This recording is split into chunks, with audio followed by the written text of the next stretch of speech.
আসসালামু আলাইকুম এভরিওয়ান, সবাই কেমন আছেন? আশা করি সবাই ভালো আছেন।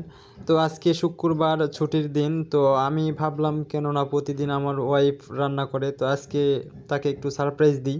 যার কারণে এখন আমার ওয়াইফ ঘুমাইতেছে, আমি ভাবলাম যে একটু খিচুড়ি রান্না করি। তো সকালের ব্রেকফাস্ট অবশ্যই করতে হবে, সেই জন্য আমি নেমে পড়লাম খিচুড়ি রান্নার উদ্দেশ্যে। তো আমি অনেক দীর্ঘদিন থেকে রান্না করি নাই, জানি না কেমন হবে।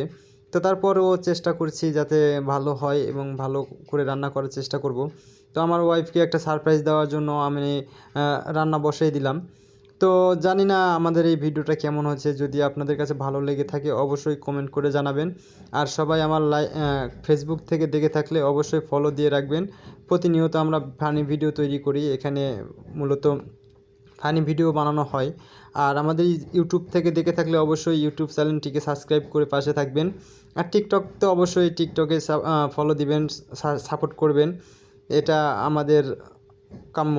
তো যাই হোক, আমি দেখতে দেখতে পেঁয়াজ মরিচ আলু কেটে নিয়েছি, চাল ধুয়ে নিয়েছি খিচুড়ির উদ্দেশ্যে, রান্না করার উদ্দেশ্যে। তো আমি জানি না আজকের খিচুড়িটা কেমন হবে, অনেক দিন থেকে রান্না করা হয় নাই। তো আজকে হঠাৎ করে রান্না করতেছি, জানি না ভালো হবে না মন্দ হবে। তো যাই হোক, আমার বউকে সারপ্রাইজ দেওয়া বললে কথা, তো যেমনই হোক অবশ্যই সে খারাপ যদিও হয় তো সে অবশ্যই ওইভাবেই খেয়ে নেবে।